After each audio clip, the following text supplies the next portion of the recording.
Нашата прва гостинка веќе е во студиото. Јас ќе ја поздравам доктор Изабела Божиновска, специјалист по радиологија во Аџбадем Систина. Млада докторка, добро утро и добре ни дојдовте. Ке зборуваме, односно со Оливера, ке зборувате за радиолошки методи за откривање на патолошки промени на дојките. На сите жени сето ова ќе не интересира. Меѓутоа, јас, Изабела, ме интересира и дали ние во утринските часови може да ве послужиме со нешто што ќе се напиете? Може, ви благодарам. Може? Да. Тоа многу ми се допаѓа кога ќе слушнам дека може. Да се расуниме убаво и да го фатиме овој пулсен работен ден. Што би се напиле, дали сакаме чај, кафе македонско, еспресо, макијато? Може, ајде македонско кафе. Со задоволство, со шекер или без? Без шекер, ви благодарам. Што би прашала и Оливера и сите ние, медицинарите, кафето е добредојдено, меѓутоа не на гладно да е. Не, да, така треба. Не на празен стомак. Со задоволство ќе ви го подготвам, Оливера повели. Да. На една многу чувствителна тема. Кога е медицината во прашање, додуша се е чувствително и нешто што превентивно ако се земе, може да се спаси живот. А тоа е токму радиологијата, односно следењето на промените кај дојките, кај жените. Ме интересира, вие доаѓате од болницата Систина, имате искуство и денес сакаме токму да им кажеме на жените колку е важно само да се прегледуваат и колку е важно да се прават на времени, на годишно ниво, на 2 години тие следења. Сега, кажете ми, која е прва метода што треба да ја направат жените кога се дојките во прашање? Така, значи постојат повеќе радиолошки методи кои што можат да се употребат за анализа на дојките. Прва и примерна метода која што употребуваме, особено кај млади пациентки, е ултразвукот, односно ехот. Ехото може безбедно да се користи кај овие млади пациентки, исто така дури и во бременост и во период на лактација, на доање може сосема безбедно да се направи ехо преглед. Тој е чувствителен за анализа на такви густи дојки, кои што се карактеристични за младата популација. Сосема безбедно може да го користиме и за следење на некои, пример, фиброаденоми во градите, за побрзи контроли кога правиме на 6 месеци. Така да тоа е примерна метода која што ја користиме. Меѓутоа, веќе после 38-та година, само ехото не ни е доволно за анализа на градите и тука ја вклучуваме мамографијата. Се претпоставува дека после 38-та се променува нешто во составот на дојките или промените како настануваат? Така, значи веќе почнува како што старееме жлездениот паренхим да се заменува со масен паренхим. Тука веќе мамографијата станува посензитивна. Исто така, тогаш очекуваме веќе во дојките да почнуваат да се развиваат оние почетни промени кај жените со ризик за карцином, а мамографијата е особено сензитивна за детекција на тие мали, да кажеме, микрокалцификати, кои што ни се рани знаци за појава на карцином во дојката. Значи, снимките кои што се добиваат на мамографија ги анализираме на монитори со висока резолуција и ни возможуваат детална анализа на тие микрокалцификати кои што се многу мали ситни промени кои ехото не ни е доволно ние за да ги детектираме. Така да, значи секогаш комплетниот преглед е најдобар преглед. Често пациентките знаат да кажат направи ехо, немам потреба од мамографија, но тоа не е правилно. Секогаш ние после 38 година потребна е мамографијата. На колку временска дистанца се прави мамографија? Значи препораките се еднаш секоја година жената да си прави ехо преглед, а мамографиите зборуваме кај асимптоматски пациенти кои што немаат ризик фактори да си ја повторуваат на 2 години превентивно.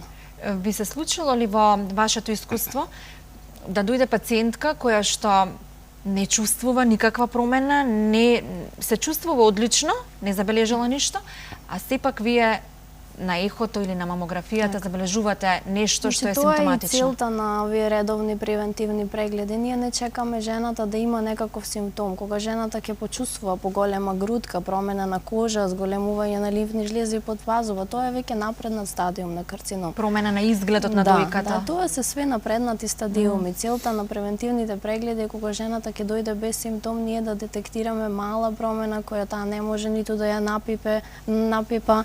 Значи, тоа се ситни промени на ниво на дуктусите кои што ние може да ги детектираме. Оно што е важно е дека постојат и класификации и колку е бирац, се Да, вика бирац, таа да. класификација, меѓутоа колку е помала бројката, толку е и поголема шансата да се излечи без никаков рецидив и Така, успешно да се обично излечи. Пациентите ги наоѓаат тие бирац класификации во нивните наоди. Тоа не е возможно да најдеме еден заеднички јазик меѓу докторите, било каде тој наод да отиде во светот да биде разбран. Тоа е некоја скала. Скала, да. Значи, постојат 5 категории. Првата категорија се нормален наод. Во дојките не наоѓаме никаква промена. Втората категорија се бенигни наоди. Пример, да кажеме, некоја масна жлеза, да кажеме, липом. Или фибром. Не, тие Не? спаѓаат во трета група. Значи, ова е втора група која што не треба следење никакво. Постои некоја бенигна промена, меѓутоа таа не треба да се следи, нема никаков ризик. Третата група се фиброаденомите, да, тоа се бенигни промени кои што ги следиме. Ризикот е многу мал тука, по 2%, но сепак нели треба да се следат на секои 6 месеци одреден временски интервал. И сега да кажеме, ако тој фиброаденом, например, на некој од контролите се зголеми, ја промени формата, изгледот, веќе преминува во четврта категорија. Четвртата категорија тука се со повисок ризик за малигнитет и секогаш треба да се направи кај оваа категорија биопсија. Петтата група е веќе високо суспектни промени, нејасно ограничени, сомнителни групи на микрокалцификати, поголеми промени, тие посекако треба да направат биопсија. Значи, четврта и петта група се сомнителни промени за кои што дефинитивна дијагноза мора да поставиме со помош на биопсија. Так. Сега, да го превземам готово е кафето. кафето, Оливера, само малку со докторката и ова што го сега зборувавте за безсимптомите. Меѓутоа, кога ќе дојде до некоја напредна фаза, јас се имав соочено со некој таков мал проблем, благодарение на Бога, меѓутоа имав можност да бидам дел од Добар тим. Добар тим, прекрасен тим, меѓутоа и во болницата, докторите на сите жени кои што беа во таа фаза, сето тоа се уште ми звони во ушите, па и веќе биде една порака исто така и од мене до сите жени, а што чекавте До сега? до сега? Да. Да. За некоја промена? Да. Се уште ми е тоа во мислите и се уште тоа го имам кога зборуваме токму за овие постојат такви болести што пациентки чекавте кои до што, сега, затоа нели, нека ги не носат чекаат симптоми. промените, кријат, се едноставно се плашат да се соочат со дијагнозата, се плашат да дојдат на преглед. А сигурно и вас ви е тешко кога ќе забележите некоја промена, нели на ехото, на мамографијата, Да, и секогаш како да им го соопшти за тоа? Вие треба тука да бидете и психолози, не знаете како ќе го прифатат. Да, бидејќи имаме кога различни реакции од страна на Меѓутоа на време се решава, така Јас ли мислам, е? кога удам на ехо Така. и на било каков преглед, јас не дишам додека не ми Да. речат се е во ред. Така е. Да. Се што е на време може да се реши, тоа сакам да го кажам. Да, сепак полесно е кога ќе имаме некој таков ран стадиум, кога ќе можеме да им кажеме на пациентките дека едноставен е третманот, дека не е агресивен третманот, дека со поедноставна операција ќе се реши проблемот, а друго е веќе кога е во напреднат стадиум, тогаш да не биде што утехата сте е- чекале до Да, сега. да, Продолжете се, да. Сега, дали кансерот кај дојка е најчесто генетски предиспозициран или имате случаи во кои што има пациентки без нели таква некоја генеза, а сепак Значи, постојат одредени мутации кои што Прво нели може прашање, да кога се водиме, испитат. поставува дали имате некој во фамилија? Секако жените кои што се со повисок ризик за појава за карцином на дојка треба да бидат повнимателни, кај некои многу високи ризични пациенти може во скринингот дури да се вклучи магнетната резонанца. Значи тоа се жени кои што имаат 2 или повеќе членови во фамилијата со карцином на дојка, да кажеме мајка, баба или сестра, пациенти со веќе докажана генетска мутација на геновите БРК1 и 2, жени кои примале долготрајна хормонска терапија, правеле повеќе кратни инвитро стимулации. Тие се склони. Тие се склони, да. Меѓутоа, за жал, имаме појава и на карцином на дојка кај жени без никакви ризик фактори. Има и што е уште пострашно кај многу млади девојки ваква појава. Да, се порано го детектираме карциномот на дојка, затоа треба да веќе и младите девојки да се едуцираат, да почнат само што ќе најрано се формира да дојдат? градата, да почнат да си прават само прегледи, значи да си ги запознаат градите од 20 годишна возраст некаде, да почнат да си прават само преглед еднаш во месецот по завршување на менструалниот циклус, а веќе негде таму после 25-та година да започнат и со редовни годишни ехо прегледи. Ехото е само дозволено, Да, после 38-та и После мамографија. 38-та некогаш започнуваме и порано, кај жени со ризик фактори 36-та година може, а да кажеме, ако на пример мајката имала карцином на дојка на 43 години, керката треба да направи 10 години порано од таа возраст прва мамографија. Да не се на чека до 33. 38-та. Да. Меѓутоа, тоа све нели се е персонализирано и се дискутира со радиологот, се кажуваат нели секој преглед прво започнува со детална анамнеза. Тие ризик фактори ги земаме во обзир и се прави еден персонализиран план за скрининг понатаму кај таа жена. Да, а која е најчестата грешка што ја прават жените при здравјето на дојките?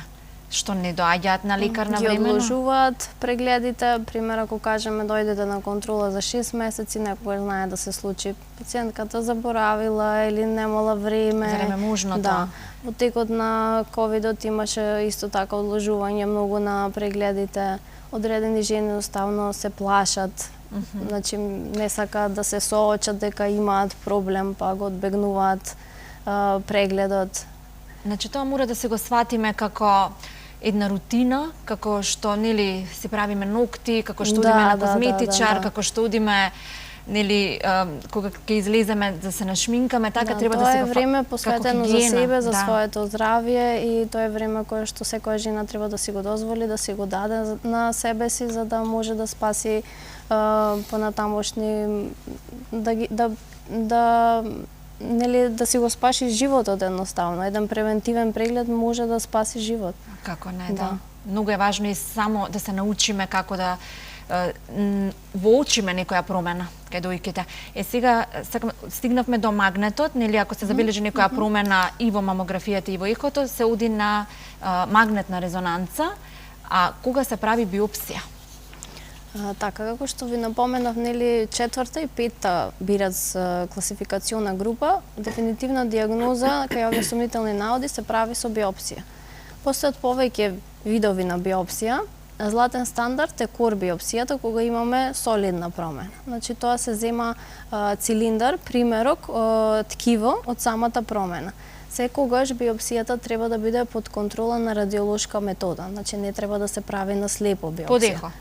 Најчесто да е под ехо, но може да се прави под контрола на мамографија или на магнетна. Јас слободно можам да резонанца. земам диплома за радиологија, бидејќи многу сум обучена од собствен пример. Така. Да. Значи се зема примерок кој што после тоа се праќа на патологија и се прави патохистолошка анализа за да имаме дефинитивна диагноза. Во случај, например, да кажеме, сомнителна зона на калцификати кои што не се асоцирани со маса, тие нели не ги гледаме на ехо, тогаш може да се направи хируршка ексцизиона биопсија се нарекува. А тенко иглена? Тенко иглена е кога правиме аспирација на течност, на пример, кај цистични промени. Зборуваме за цисти кои што се покомплексни, со внатре некои септации, задебелени ѕидови, или пак аспирација може да биде од воспалителна колекција да се направи. Таа течност, тие клетки се ставаат на стакленце и се праќаат за цитолошка анализа тогаш и се добиваат резултатите во 5 класификациони групи, исто така според ризикот, нели абнормалноста на клетките.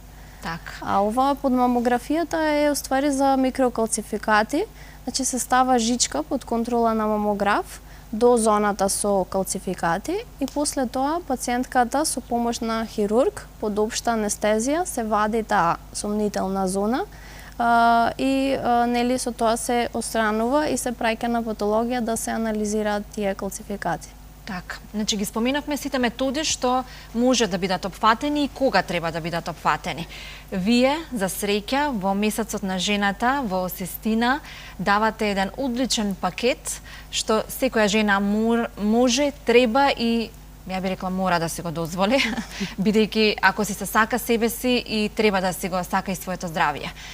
што вклучува тој пакет и нели до кога може? До 31 март да го искористат? Да, нели во текот на месецот март, посветен на женското здравје на жената, постои таква промоција за комплетен преглед на градите, кој што вклучува клинички преглед, ехо и мамографија. Ги охрабрувам сите жени да си го дозволат тоа, да си ги проверат градите, да си се грижат за сопственото здравје. Морам и да ги пофалам дека во последен период жените се и доста редовни, значи доаѓаат редовно на превентивни прегледи. Мораме и ние и преку медиум да ги едуцираме, да бидат свесни. Мислам дека има доста влијание ова цело време што зборуваме. Едуцирани се жените, знаат кога треба да дојдат, што треба да направат. Да го исклучиме, гледам не може да ми се напредок, случи мене. Да, гледам напредок. Така, значи да имате некоја статистика како одат бројките, бидејќи тоа често застапен? Значи тоа е најчест малигнум кај женската популација. Бројот се уште расте, тоа е така не само кај нас, туку и на светско ниво, да. Ете, со ова едуцирање, со вакви пакети, како што вие ги давате, не се намалува бројката, затоа што Значи, превентивните прегледи, да, се прават, меѓутоа тоа не ги штити пациентките да нешто се појави, но им овозможува рана детекција и нели поедноставен третман, а со тој поквалитетен живот после диагнозата. Значи, да може да се функционира нормално после тоа. Најчесто жените не доаѓаат или игнорираат, полесно им е да изигнорираат од страв да не ги боли. Ехото не е болна метода, исто и мамографијата е малку непријатна, меѓутоа... Па се уште постојат тие митови дека мамографијата многу боли, така да тоа треба да се разбие, дека веќе со новите мамографии компресијата е сосема мала, комфорот е пријатен, мислам не е нешто што не може да се издржи, така да треба да се разбие тој мит дека мамографијата боли. Мамографијата не е болна. Да, магнетот е исто, може би така непријатна метода, меѓутоа не е болна, но биопсијата, кога ќе се слушне биопсија и веќе тука е... Да, тука пациентите се плашат од болка, исто така некои слушаат дека со биопсијата се расејуваат клетките, дека може да се нели уште повеќе да се распространи карциномот, но тоа не е вистина. Во однос на болката, значи сите биопсии се прават со помош на локална анестезија, првен се обезбелува пациентката локално, така да само една мала нелагодност чувствуваат, меѓутоа болка не. Така и се прави под анестезија. Да, локално се става анестезија. Така да не треба да се плашиме. Никако не треба да се плашиме, да се закажеме, ако не биле нашиве жени од општеството да си го направат тоа. Мене само ме плаши фактот што од руралните средини, не знам колку се едуцирани, дали имаат можност сето ова да си го дозволат. Поголемиот дел и од радиолози и од апаратура све е сконцентрирано во Скопје, за жал. Се помалку има и кадар, значи треба да се вложува и во младиот кадар. Ние сме на број радиолози кои што се занимаваме со оваа патологија. Особено е мал бројот во тие по рурални средини. Имаше и една, нели, обврска, бесплатна мамографија за жени над 40-тата. Тоа е дел од скрининг програмите, каде што поголем број на жени се повикуваат за дојдат да направат мамографија. За жал и тогаш одзивот не беше баш задоволителен, затоа треба се уште да се зборува, да нели бидат свесни жените колку е важноста на мамографијата. Често ја одбегнуваат мамографијата. За ехото доаѓаат на прегледи, меѓутоа мамографијата ги плаши. Исто толку важно. Да. Многу ви благодарам, не истече времето, ама мислам дека опфативме многу работи. Да, ви благодарам. Ве чекаме повторно со некои нови пакети, нешто што треба да го пренесеме на нашата публика. Ви благодарам. Одличен разговор и многу ми е драго што свеста, како што кажавте, вие забележувате како доктор кај жените е на многу повисоко ниво за разлика нели од изминатите години. И ви посакувам секое добро, па се гледаме повторно. Опативте, Оливера, на вистина се она што е потребно да го слушнеме како жени. Благодарам.